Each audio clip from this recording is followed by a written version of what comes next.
Tanda-tanda kejatuhan Gibran Raka Buming Raka dari jabatannya sebagai Wakil Presiden Republik Indonesia dan sekaligus tanda-tanda kehancuran dinasti Jokowi adalah Hercules dan Ari Setiadi. Mengapa dua orang ini menjadi tanda-tanda kejatuhan Gibran Raka Buming Raka dari jabatannya sebagai Wakil Presiden Republik Indonesia dan sekaligus sebagai tanda-tanda kejatuhan dinasti Jokowi? Karena memang dua orang ini, yaitu Hercules dan Budi Ari Setiadi, menjadi simbol gerakan para pendukung Jokowi. Jadi Hercules dan Budi Ari Setiadi adalah sebagai tokoh sentral para pendukung Jokowi. Nah, para pendukung Jokowi itu selanjutnya adalah mendukung Gibran Raka Buming Raka.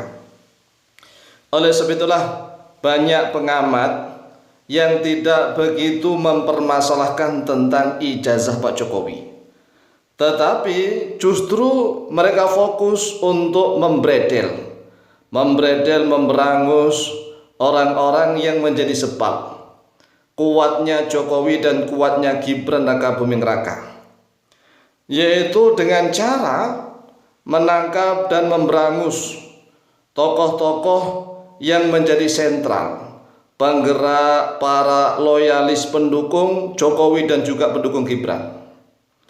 Oleh sebab itulah ketika kami ditanya mengapa Hercules dan Budi Ari Setiadi menjadi tanda-tanda kejatuhan Gibran Raka Buming Raka dari jabatannya sebagai Wakil Presiden Republik Indonesia, maka prediksi kami, namanya prediksi itu ya mirip ramalan. Namanya politik itu kan ada dua hal yang bisa dilihat. Yang pertama, melihatnya dengan cara intelektualitas. Nah, melihat secara intelektualitas itu kan berdasarkan data-data. Dan yang kedua, melihat dengan cara spiritualitas. Jadi melihat segala sesuatu itu ada dua cara, dua sisi. Yang pertama melihat secara intelektualitas, siasah, strategi politik yang bisa dilihat. Dan yang kedua melihat dengan cara spiritual. Jadi dari dua cara inilah kita melihat perpolitikan di Indonesia. Nah, kalau cara spiritual itu kan tidak bisa langsung diungkapkan di hadapan banyak orang, karena itu adalah rahasia. Sirrun min asrorillah. Sirrun min asrorillah artinya adalah satu rahasia dari beberapa rahasianya Allah Azza wa Jalla. Oleh sebab itulah yang bisa kami jawab melalui akun YouTube ini atau melalui konten video yang cukup singkat dan pendek ini, yaitu jawaban secara intelektual. Begini, karena kedua orang ini, yaitu Hercules dan Budi Ari Setiadi, adalah sebagai tokoh kunci penggerak massa pendukung Jokowi yang kemudian memilih Gibran Raka Buming Raka berpasangan dengan Bapak Prabowo Subianto di Pilpres tahun 2024. Nah, saat ini Budi Ari Setiadi sebagai ketua projo, beliau kan ketua projo ini, sedang diseret ke dalam kasus judi online. Bahkan Budi Ari Setiadi sampai membawa nama Allah. Budi Ari Setiadi berkata, Gusti Allah mboten sari. Nah, makna Gusti Allah mboten sari ini kan bahasa Jawa, yang artinya Allah tidak pernah tidur. Nah, inilah dalam hati kami, tatkala Budi Ari Setiadi justru membawa nama Allah, maka Allah lah akan memberikan keadilan. Keadilan untuk siapa? Untuk rakyat Indonesia.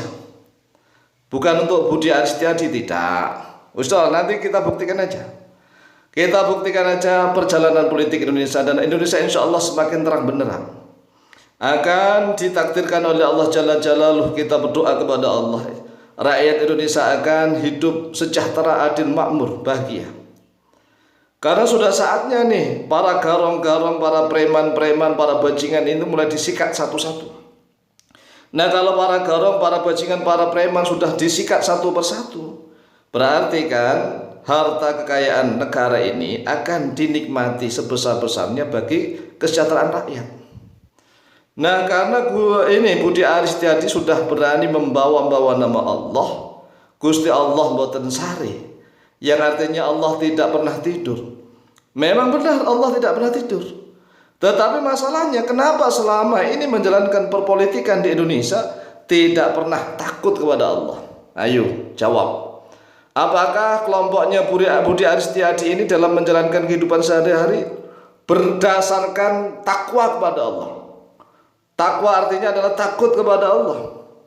Tapi tatkala terseret dengan kasus judi online, nama-nama Allah dibawa-bawa. Nama Allah dibawa-bawa, Gusti Allah mboten sari. Allah tidak pernah tidur. Makanya ketika kami mendengar itu, ya alhamdulillah, maka akan Allah buktikan siapa yang hak dan siapa yang batil yang telah mempermainkan keadaan di Indonesia. Nah, adapun Hercules saat ini sudah mulai ditindak tegas oleh pemerintah. Pemerintah langsung ini komando dari Presiden Prabowo Subianto. Ini komando, kalau Presiden nggak ngasih persetujuan nggak bisa. Kapolri nggak bisa memerintahkan anak buahnya. Ini karena ya persetujuan disetujui oleh Presiden Prabowo Subianto. Bahkan Ketua DPR RI sekarang ini Puan Maharani sudah memerintahkan, ya, beberapa anak buahnya Hercules ditangkap. Jadi beberapa anak buahnya Hercules sudah ditangkap, bahkan beberapa markas Grip Jaya, markas ormasnya Hercules dibongkar oleh aparat. Ini kan gerakan-gerakan yang sungguh luar biasa yang dilakukan oleh Bapak Presiden Prabowo Subianto. Ya, ini diam-diam begitu. Jadi rakyat Indonesia sudah mulai berpikir nih, ternyata Presiden Prabowo Subianto diam-diam luar biasa. Ya memang begitulah, ya, naluri seorang prajurit, seorang tentara. Presiden Prabowo Subianto ini kan sangat paham sekali taktik di dalam tentara, dalam militer. Nah, sedangkan tatkala Hercules dan Budi Aris Setiadi sudah mulai diusik nih, saat ini Jokowi dan Gibran sudah tidak bisa menolong lagi kepada mereka berdua. Kita lihat sandiwara politik berikutnya. Tetapi bukan hanya sandiwara loh ya, kita harus menegakkan kebenaran. Kita dukung Presiden Prabowo Subianto untuk menangkap semua para gembong mafia, bos-bos bandar judi, dan semuanya preman-preman ditangkap. Agar kebaikan di Indonesia ini yang menang. Karena selama ini orang baik di Indonesia sulit untuk menang. Oleh sebab itulah kita berdoa semoga Allah memberikan pertolongan kepada kita semua. Amin amin Allahumma amin.